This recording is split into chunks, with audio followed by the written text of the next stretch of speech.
Hello, my name is Ángeles, and in this video, I'm going to present secondary progressions, a symbolic time technique. Let me share my screen and this. So, secondary progressions, as I said, are a symbolic time technique. And what does this mean? Is that secondary progression are a symbolic time technique in which we approach time as a fractal.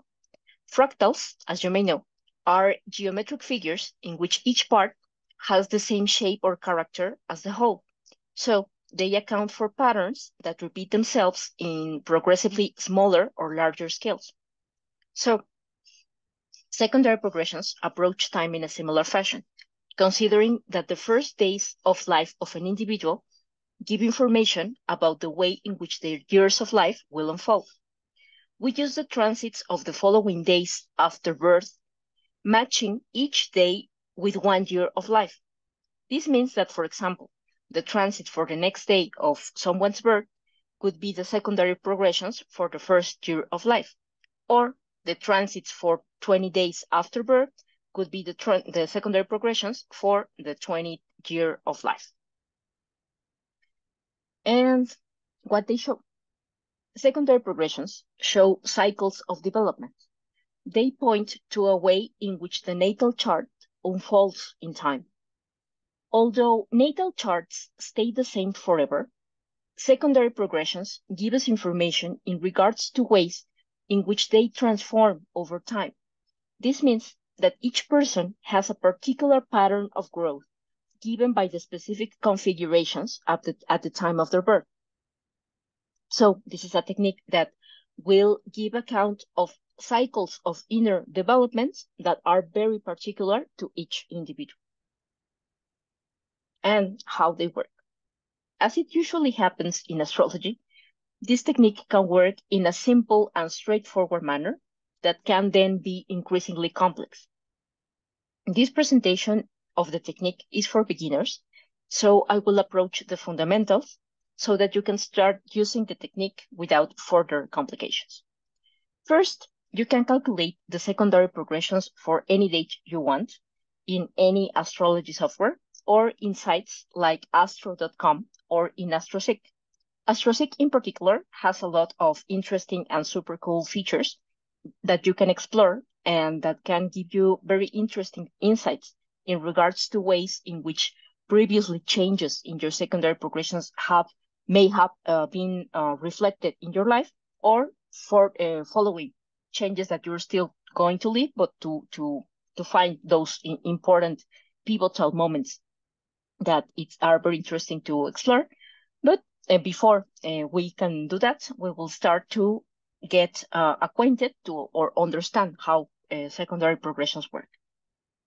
So, as I said before, I will introduce the most simple way to work with secondary progressions. And when we are trying to focus in the most important thing of the technique, we will work with the fast-moving planets. The fast-moving planets could be the main actors for this technique. The fast-moving planets are the luminaries, the Sun, the Moon, and Mercury, Venus, and Mars. The reason in which we mainly focus in the fast-moving planets in this technique is that they are the ones that would have definitely made significant changes within a month or 2 or 3 after birth, which relates to the lifespan of an individual in these times. So in the case of the slower moving planets, we only pay attention to them when they are direct in the last degrees of a sign, or when they are retrograde in the first degrees of any given sign, or when they are close to station, whether retrograde or direct. This is because otherwise there may be very long time in which they are not involved in any significant transformation. Because as I said before, if we are working with the transits of the following 2 or 3 months after the birth of a person, the slow-moving planets, unless they are direct in the last degrees of a sign, or retrograde in the first degrees of a sign, or about to change direction, they won't make any significant change because they are moving really, really, really slowly. So that's the reason why we don't pay that much attention to them, although we could look for other more subtle changes. But for now, we are focusing in what is more straightforward in this technique. That is the changes that we can see in the fast-moving planets. So what we are looking for in this technique is for any time that a planet changes sign, where a moment where a progress plan perfects an aspect exact to a natal placement, or when a progress planet, changes direction. So, as I said before, there are other things that we could look for, like the change of house, the change of term or bound, if you are familiar to traditional astrology, even the dodecatemoria, but we will leave it simple for now. So, when a planet changes sign by secondary progression, it will change element, modality, ruling planet, and dignity, hence transforming the way in which it expresses. Then the planet will never cease to be in the sign which it is located in a natal chart, but it will have to learn how to relate with a new environment that the progressed sign would give account of. On the other side, when a planet perfects an aspect to a natal planet, it exerts its influence over the natal planet. So that's important too. And when a planet changes direction, it will change its way of expression. You may expect some sort of reverse or significant change in the direction of the significations of the planet in a given chart. So, starting with the change of sign, when any planet changes of sign in a secondary progression, we need to consider the nature of the planet, how the new element would affect them, how the new modality would affect its expression, how the new ruling planet would nuance its expression, and how the change of dignity would transform the planet. So let's go seeing this with more attention, starting with the change of element. There are certain patterns of change, unless we are looking to a retrograde planet. When we are looking to a forward or direct moving planet, this is the sequence in which the planet would move. If a planet is in fire, natally, it would progress to Earth. If a planet is in Earth, would progress to air. If a planet is in air, would progress to water. And if a planet is in water, would progress to fire. So this is like a regular pattern that we could expect, as I said, unless a planet is retrograde, so it would be backwards, no? From Earth to fire, from air to earth, from water to air, and from fire to water, if the planet were retrograde. That this could only apply to Mercury, Venus, or in some instances Mars, because the luminaries can be retrograde. So this is very interesting, because when you can picture that, for example, when a planet is in fire and then it moves to Earth, the planet may become more grounded, more reserved, more realistic. This is not necessarily something automatic that happens, as in my sun progressed from fire to earth and now I am so much more grounded or whatever. But maybe that we start facing experiences that make us learn how to be more grounded, more reserved, more poised, even in this kind of change. It can be that not necessarily the reason of changing comes from the outside. It can also come from the inside. Maybe because some experiences or whatever, I feel like the need of becoming more reserved, more realistic, or looking for more groundedness, let's say, when a planet moves from fire to Earth. Here, it is very important to take account of the nature of the planet that is progressing or changing elements. Because, for example, for the sun, from the sun being in a fire element and then moving to an earth element, it could be a little bit weird for the sun, because the sun is very comfortable in a fire sign, because the nature of the sun can express in an extroverted way, in a confident way, in a creative way, in a somewhat impulsive way, because it is in an element that allows that kind of expression. But when it goes to an earth element, it will need to slow down a little bit. And that doesn't mean that it's a bad thing. It could be a really, really good thing for a fire sign to go to an earth sign and then learning how to be more poised. But also, it's interesting to consider that the time that this change occurs, because, for example, as if I was born with the sun in the 0 degrees of a fire sign, this change of sign will be around my 30 years of life. So if when I'm 30 years old, this change occurs, it will be like, I don't know, like maybe more desirable, no, not desirable, but it could be like less drastic, because for the age that I am in, it will be natural that I want to be maybe more grounded or whatever, connecting to this earth quality. But for example, if I have my sun in the 20th degree of a fire sign, it would change when I am 10. And so when I am 10, it will be different. How would I experience that progression to an earth sign? I'm not saying that one is better than the other. I'm just saying that it's important that we consider it, the time in which this would happen, especially the first change, because the first change is the one that would happen earlier in life. And then the next changes, if we are talking about the sun, at least a change of element. If the sun has already changed, it will change 30 years after. So it's a long run once it changes. But the first change would be in an age according to the degree in which we have our sun natal.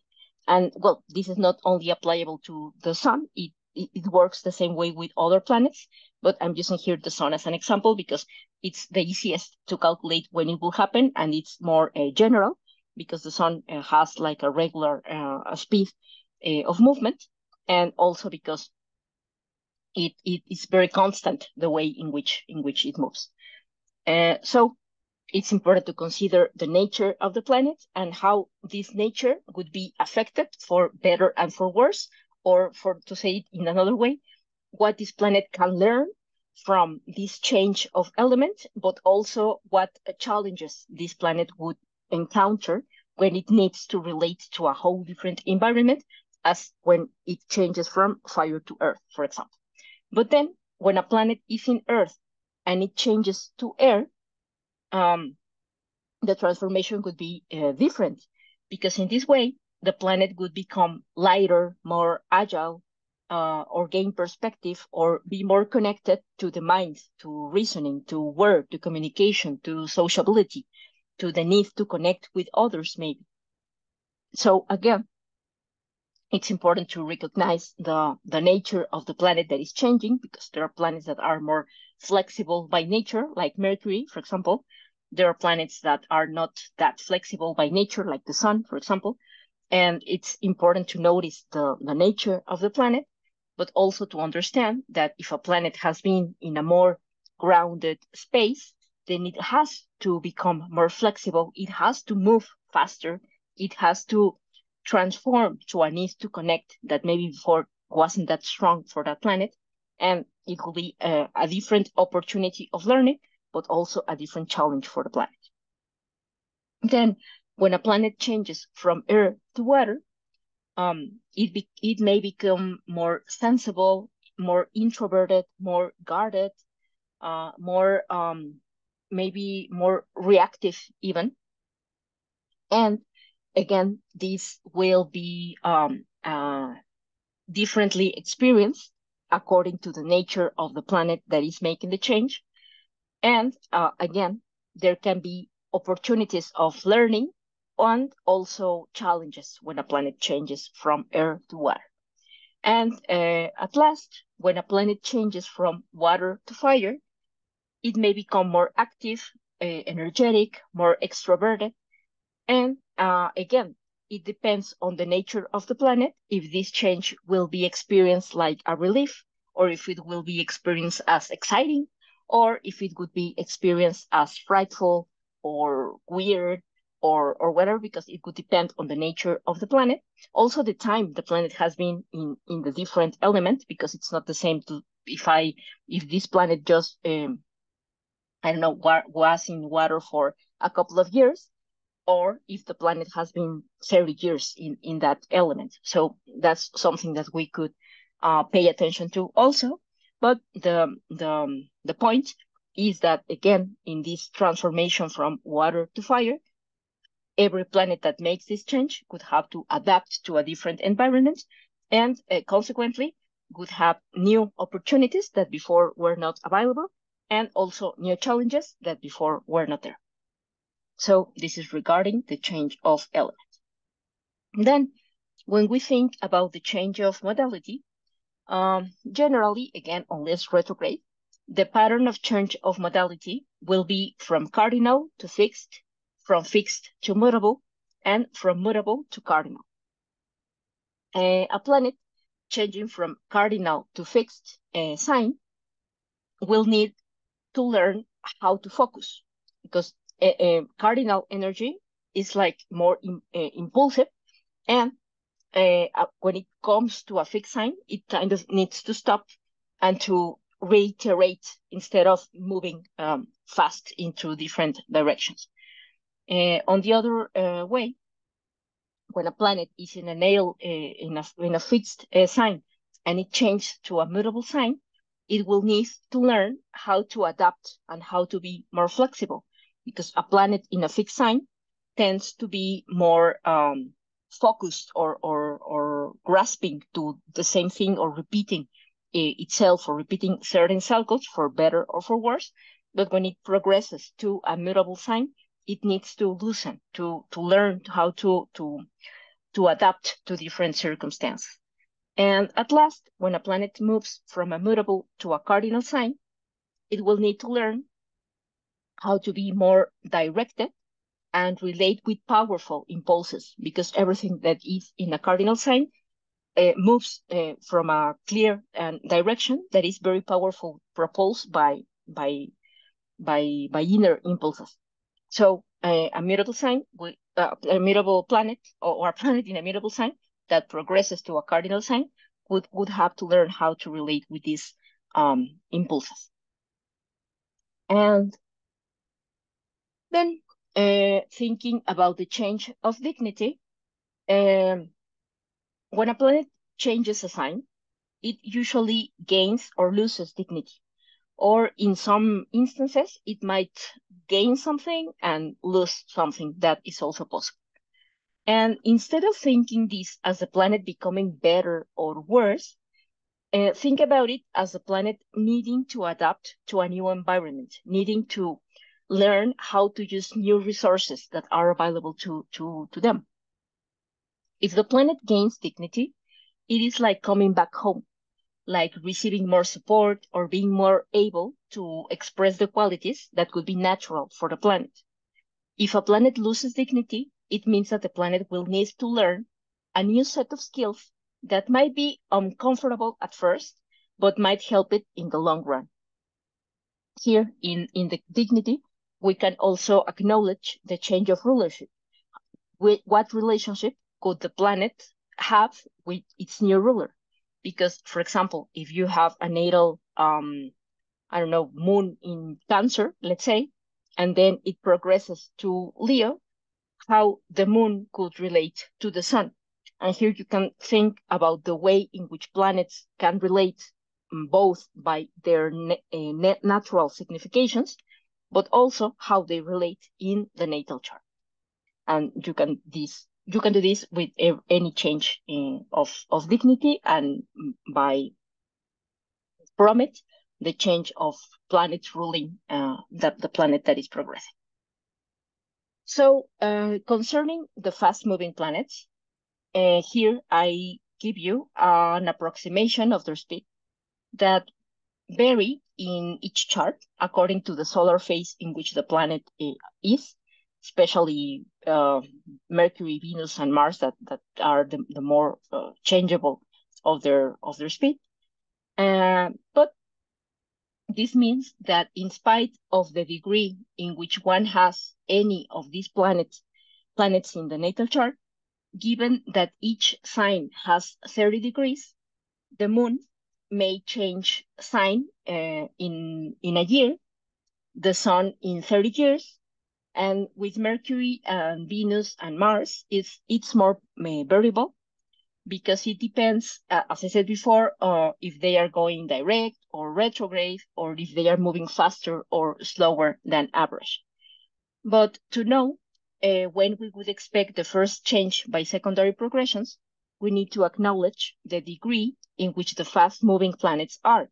Because as I said before, once, for example, if my sun, that is the easiest way to assess, if my sun is in the 10th degree of any given sign, I know that around 20 years after my birth, my sun will progress to the next sign.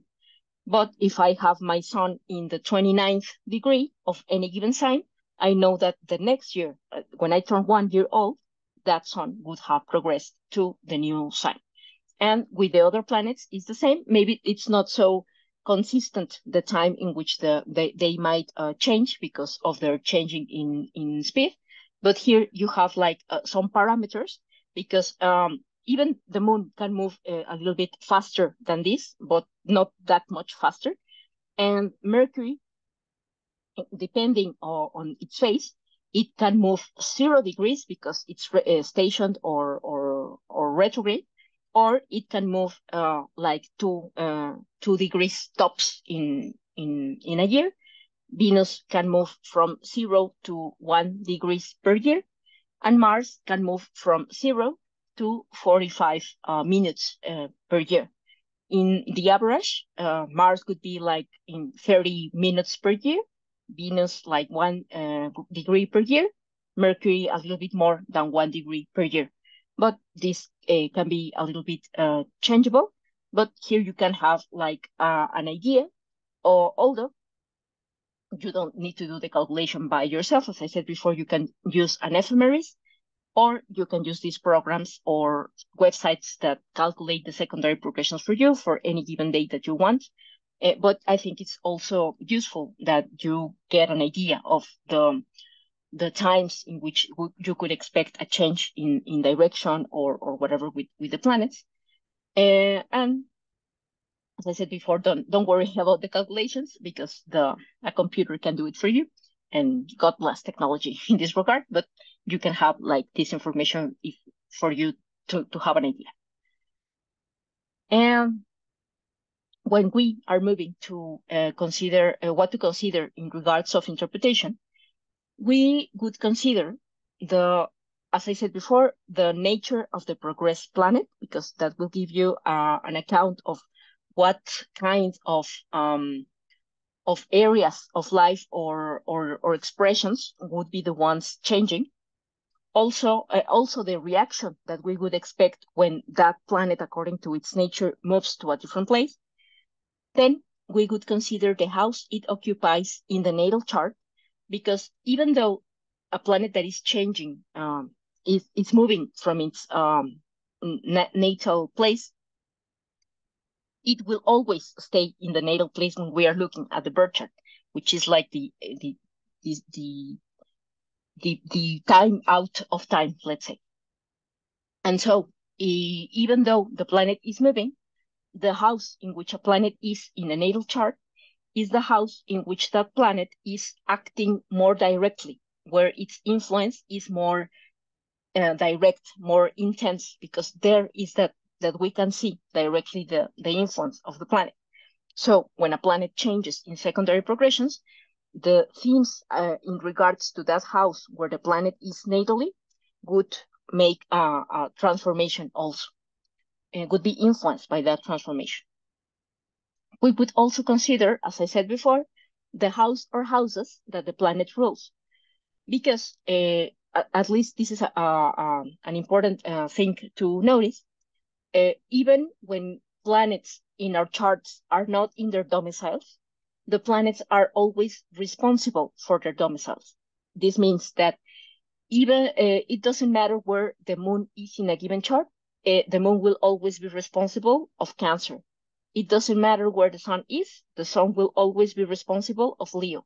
It doesn't matter where Mercury is, Mercury will always be responsible of Gemini and Virgo. It doesn't matter where Venus is, it will always be responsible for Taurus and Libra. I use traditional regencies. So it doesn't matter where Mars is, it will always be responsible for Scorpio and Aries. It doesn't matter where Jupiter is, it will always be responsible of Sagittarius and Pisces. And it doesn't matter where Saturn is, it will always be responsible of Capricorn and Aquarius. So we would expect that when any of these planets changes by secondary progressions, again, this transformation that the planet is suffering will impact the themes of the houses it is responsible for. There are a lot of things, other things that we would need to consider, like testimony or whatever. But for now, it's just important to acknowledge that what a planet changes in secondary progressions, we can expect that the way the things develop in the houses it rules would change also with this planet. And at last, but this is something that we are not going to analyze deeply in this video, is to consider the house it occupies by progression, because the house it is occupying by progression is a place where this effect of the secondary progression might be more direct. But if you're comfortable with adding an extra layer, you can add this extra layer. But if you are very new to this technique or very new to astrology, don't worry about this last consideration and work with the first three. And now we are going to see some examples as what we can find when a planet is changing sign in secondary progressions, or when a planet makes an exact aspect to a natal planet, and when a planet changes direction. These are very simple examples, just for you to get an idea of how to do this and how can it manifest in the life of someone, just to get an idea and a glimpse of how to use this technique. So to see the change of sign, here you are seeing the chart of Pablo Picasso, the painter. I'm using whole frame houses and this display that is more traditional, because that's the way I mainly work. If it's a little weird for you, don't worry.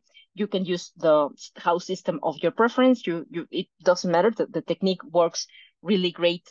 Also, sometimes I use other house systems in like completing the information. But for the sake of simplicity, I'm starting here using whole sign houses. And what I would start saying is that the life of Pablo Picasso is a really great example to analyze secondary progressions and also other timing techniques, because he lived like a really long life. He lived like, if I'm not wrong, more than 90 years, and he was really famous from early on. Since youth, he became famous, so he had like a long, famous life. So we have a lot of accounts of his life and things that happened to him. And it's really interesting to see how these timing techniques work in the life of someone that we have record of. And also that the rodent of his natal of his time of birth is a good one.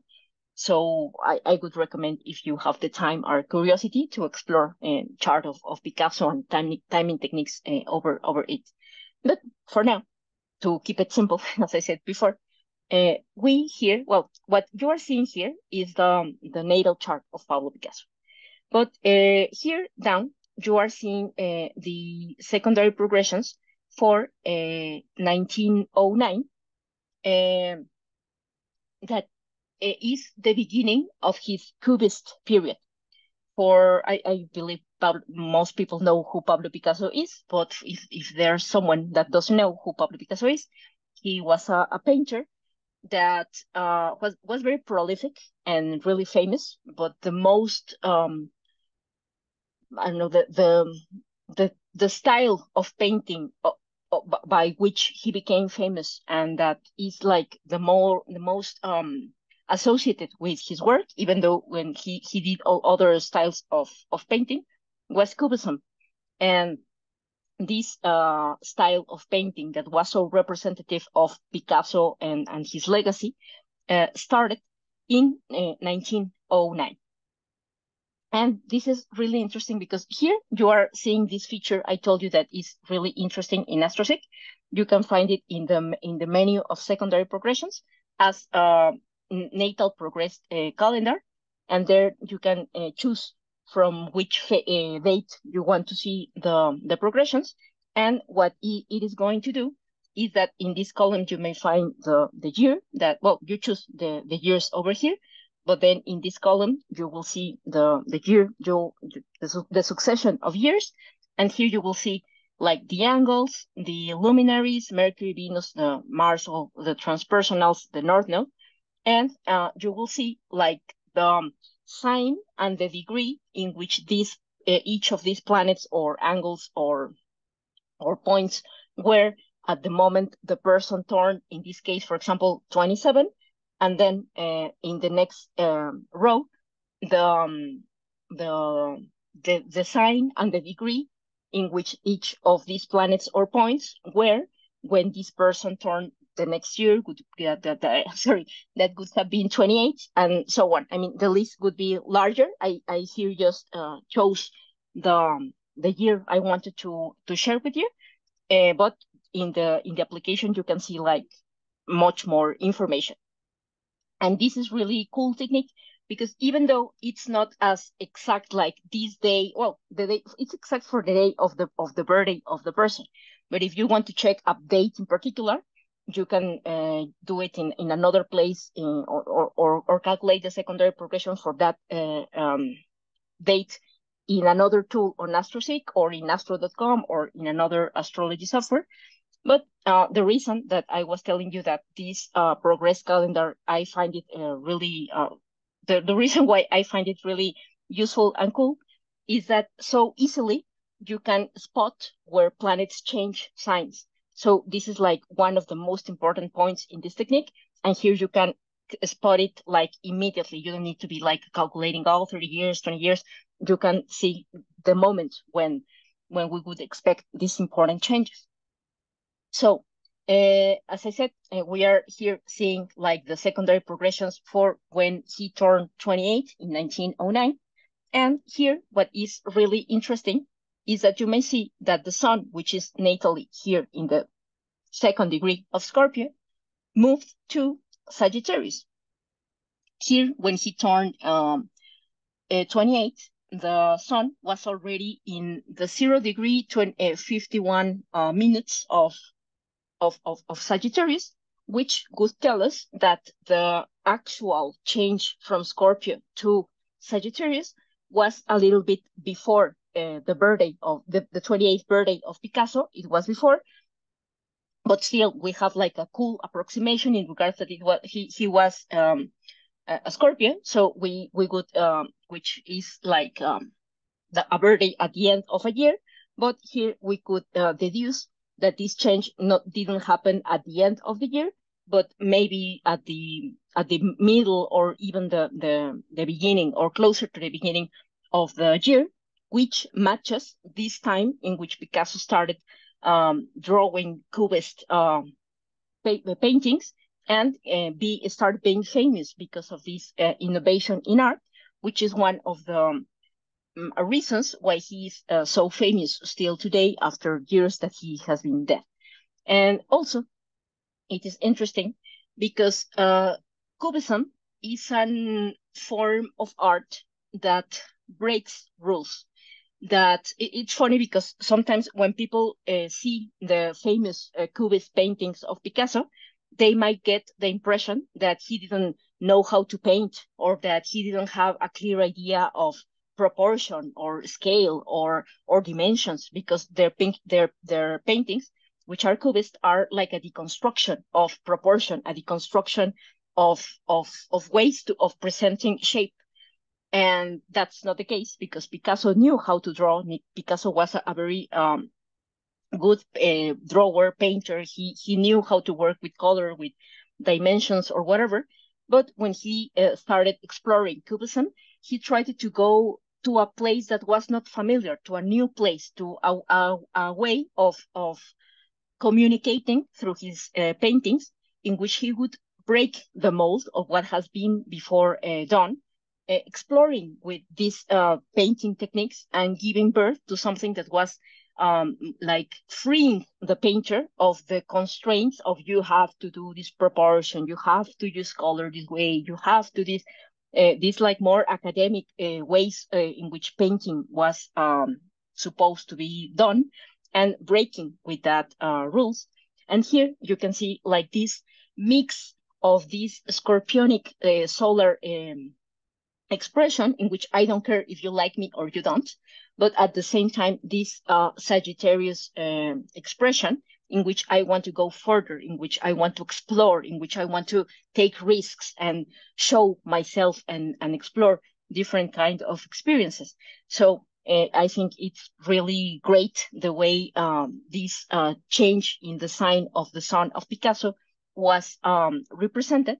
And also that in the case of Picasso, this would have been much more significant than for other people, because Picasso had the ascendant in Leo, which means the sun is not just the sun, but it's the ruler of the ascendant. So when the sun changes sign, it's not only the personal expression or the sense of identity or the spirit or the ego or whatever we are associating with the sun, which is changing, but in the case of Picasso, it is also changing the life of Picasso, the way in which he experiments life or whatever.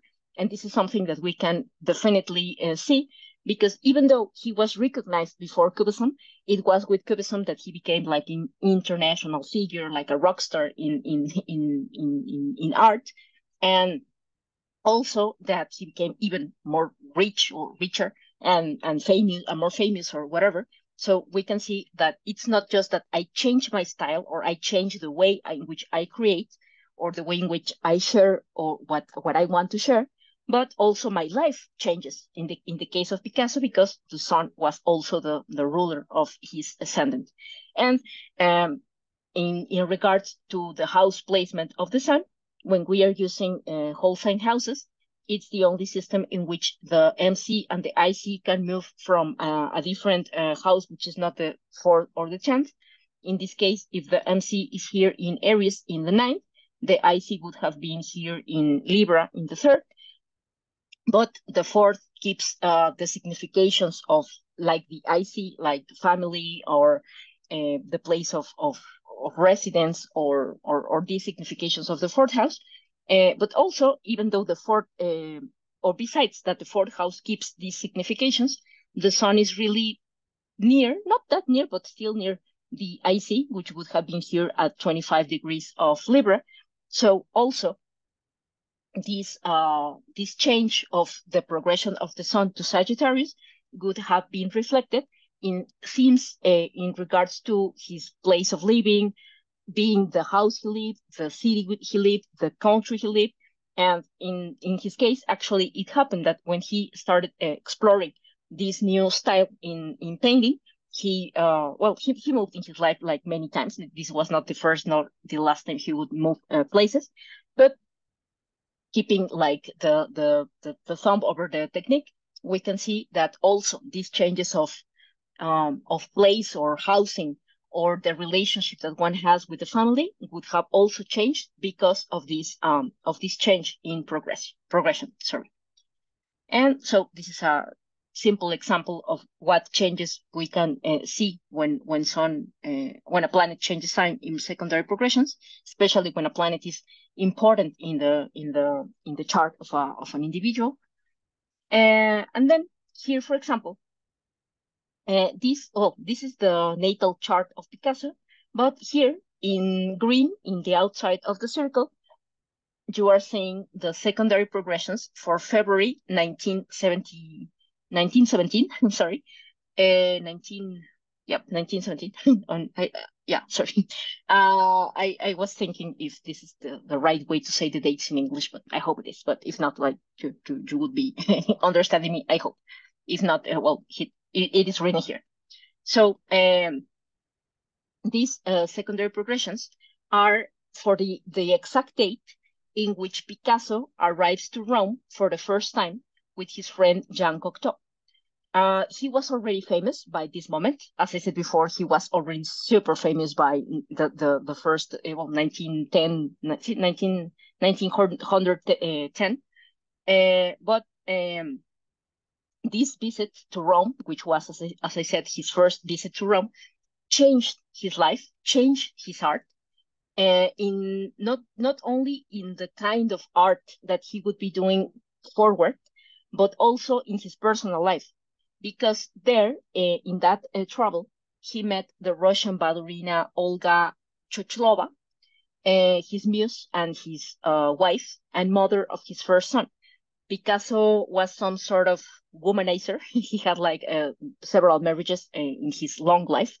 But Olga was the first mother of a child to Picasso, so she had like a significant influence in him, in his life. But besides of being the mother of his first child, she also influenced that Picasso started experimenting in other forms of art besides painting. He started to work with scenographies for theater or for ballet, for the custom design, and other kind of cartel, for example, or cartel design, and other things that before he might not have been paying that much attention.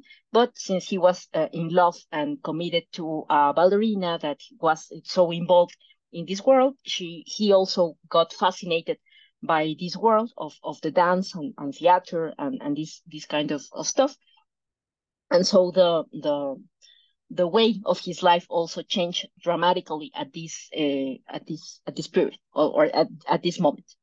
So here that we are seeing these secondary progressions in the outside, it's interesting that the progressed sun, which is the progressed sun, which is this one, is making an exact conjunction to natal moon, which is here in the 8th of Sagittarius.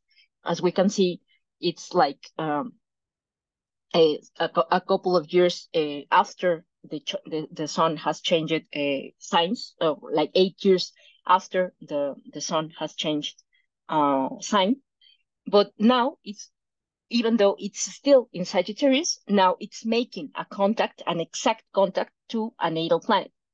And it's really interesting because, as we said before, the natal sun is in the 4th house, ruling the first, as we said before, and the natal moon is in the natal 5th and ruling the 12th, which is here in Cancer.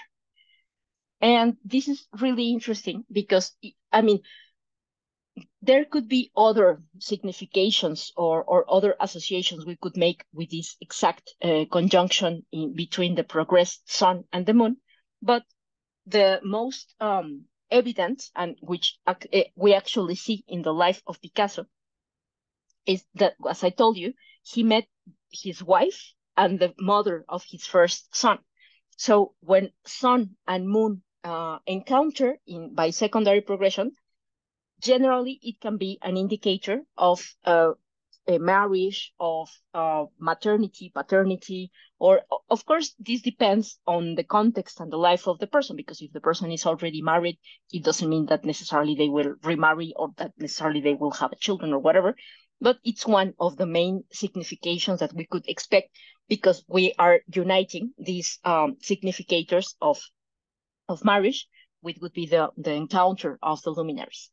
But also that the moon as a planet might represent maternity, childbirth, fertility, the desire to form a family or these kind of things that, of course, are not the only things that the moon means. But in the case of Picasso, that was really straightforward in that way. Also because the moon is in the fifth, and the fifth also has these connotations of children. So it's really interesting. Also, that the life of Picasso would change again, because again he would change of a place of living. He would form a different family. He would have to adapt to this new way of living, this new way of expressing a whole different kind of art. And also, although this might be more, I don't know, not so easily recognizable in the outside, being that the moon also rules the 12th, we could deduce that also these secondary progressions would have an influence in the way Picasso related to with his unconscious, or the things that are happening outside of his vision, blind spots, or self-sabotage tendencies, or whatever that might have been in his life. We could have expected that this progression would throw light to this kind of stuff, because the nature of the sun is to throw light. And so if the sun is throwing light, not just to the moon as what the moon means, but also to this 12th house with which the moon rules, we would expect some of that challenges also. And well, this is like an example of a planet, a progressed planet, making an exact aspect to a natal planet. And to close, here we are seeing another example, in this case, of a planet changing direction. So here you are seeing, this is the chart of Kurt Cobain, a musician. For those of you who don't know who Kurt Cobain is or was, he was the lead singer, composer of a band, 90s band, 80s, 90s band called Nirvana, who give birth to a musical genre called, I forgot, sorry, grunge, sorry, it's the age. And also they were really famous in their time. They made a lot of money, and they changed the way that music was consumed in an important amount of time, especially in the 90s. And here you are seeing like the progressed calendar of the one I want to show is particularly 1992, because in 1992, here you may see that, well, Kurt has Mercury here in Pisces, and Mercury is ruling his first house, which he has in Virgo, or had, and also his 10th house, which is in Gemini. So Mercury, as in the example we saw with Picasso, would be a particularly important planet, because it's not only Mercury in the ways that Mercury could be for all of us, like, I don't know, ways of thinking, ways of communicating, ways of developing skills, or solving problems, or whatever. I mean, that is Mercury for all of us. But in the case of Kurt Cobain, Mercury could be one of the most important planets in his chart, because it rules the first, it rules the 10th, and it is also angular because it's in the 7th house, close enough to the descendant. So it's a very important planet from lots of points of view. So we would expect that when, in particular, Mercury makes an important change in trajectory, it could be really, really life-changing, because of this importance that Mercury has in this chart. For other people, when Mercury changes direction or something, it would be important, but maybe, or mostly surely not that important, although unless Mercury is also the ruler of the ascendant, or the ruler of the MC, or is, I don't know, really important in any given chart. But in the case of Kurt, Mercury is particularly relevant because it's the lord of the first house, and by consequence, it represents him, his life, his path in life, and or direction in life. And as ruler of the MC, Mercury is also the responsible, let's say, of his public identity, of his career, his profession, his status, his recognition, his legacy. And being in the seventh house, it has also to do with partnerships, with marriage, with commitments, and this is a really strong planet in Kurt's chart. So it is really interesting that here in 1992, the Mercury changes direction from being retrograde to being direct. So here we would expect some radical change in the life of Kurt Cobain.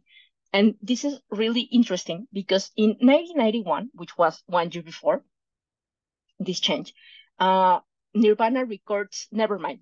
But Nevermind, well, it's recorded in 1991 and it's released in September, if I remember correctly, September 1991. So at the last of 1991. And the album, it was this album, the one that made Nirvana, the band of Kurt Cobain, internationally famous. Nirvana passed from being an unknown punk band that no one knew or even wanted to work with, to being an icon and a million-selling band that made tours internationally, that became really, really, really famous and changed completely the life of Kurt Cobain. In many ways, because for starters, even though there was a part of him that wanted to live from his art and being famous and being rich or whatever, he was also very critical about the ways the music industry worked, well, or still works, but a little bit different in the 90s or whatever. And he didn't want to be part of like a sellout, let's say. And when he becomes so famous and feels that starts losing control in what he will do professionally or whatever, it is really a big deal for him, not only as a performer, but as a human being. His next album, which would be in Utara, is precisely like a reaction, because Nevermind, which is the album that made them very famous, was a little bit more melodic album. And then they released In Utero, which is a much more, again, like noisy, raw sound, because he wanted to connect again with that more, I don't know, like raw sound, which was characteristic of Nirvana from their beginning. That album was released in 1993, 1 year after the secondary progressions we are looking now. But for the time being, sorry for all the biographical details, but I'm sharing them for if you don't know who this person is. But the main point is that the life of Kurt started changing a lot since 1991. But in 1992, Kurt marries his then girlfriend, Courtney Love. And I think that this is really interesting because not only his life and his professional life changed, but also his engagement situation, because he was single before, and in that year he became married. So here we also can see like these impressive changes in regards to all the houses that this planet that changed direction is responsible for, like the ascendant or the first house, the 10th house, and the 7th house. So in all these fundamental areas of life, there was a change that changed the trajectory of life of Kurt. And we can see this here by this change or reverse of the direction of Mercury. Again, as it always happens in astrology, we can't expect a major change event, a major life-changing event as the ones I've described before, just because a planet changed something in secondary progressions. We would need like at least that, as I said before, this planet is per se important in the chart we are analyzing, like in this case Mercury, or in Picasso's case the Sun. But also we could need like testimony of other techniques, like perfections, like eclipses, like I don't know, other timing techniques that would strengthen our knowledge that this is a time where life is going to change very drastically. But even when not all of us are going to invent a new style of painting or a new style of music, or are not going to be internationally famous or whatever, or still in the proportion of our lives, we are experiencing continually these maybe more modest or subtle changes.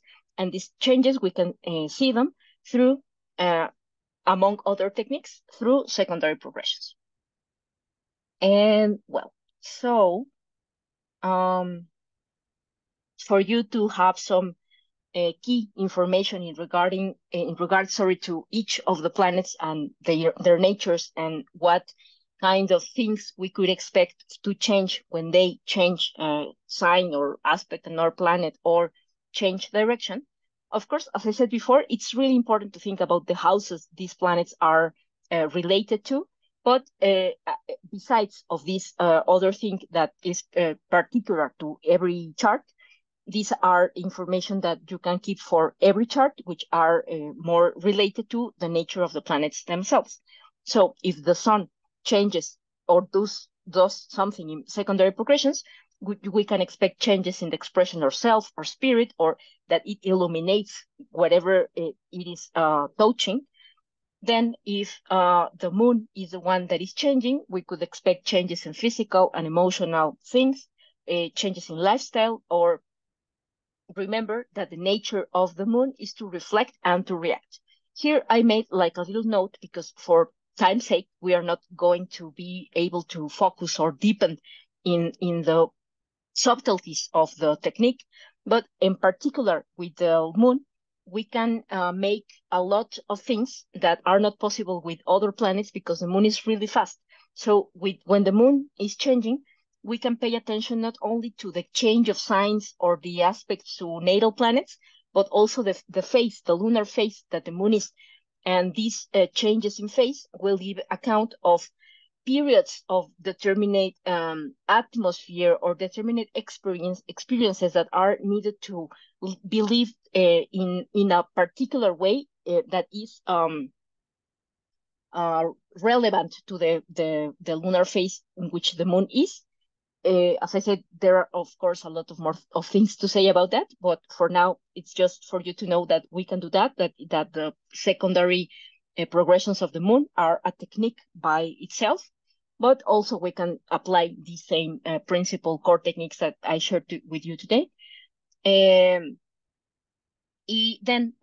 Mercury would imply changes in mind, ideas, ways of communication, skills development.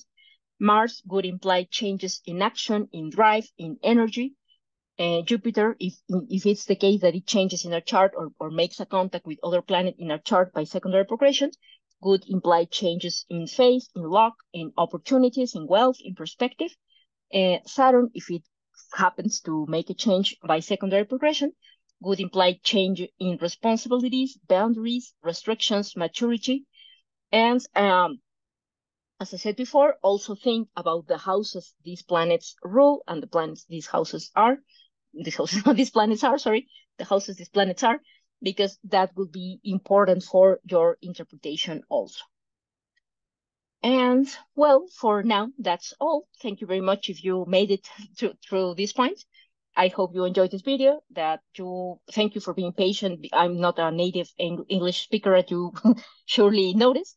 So I thank you for the patience.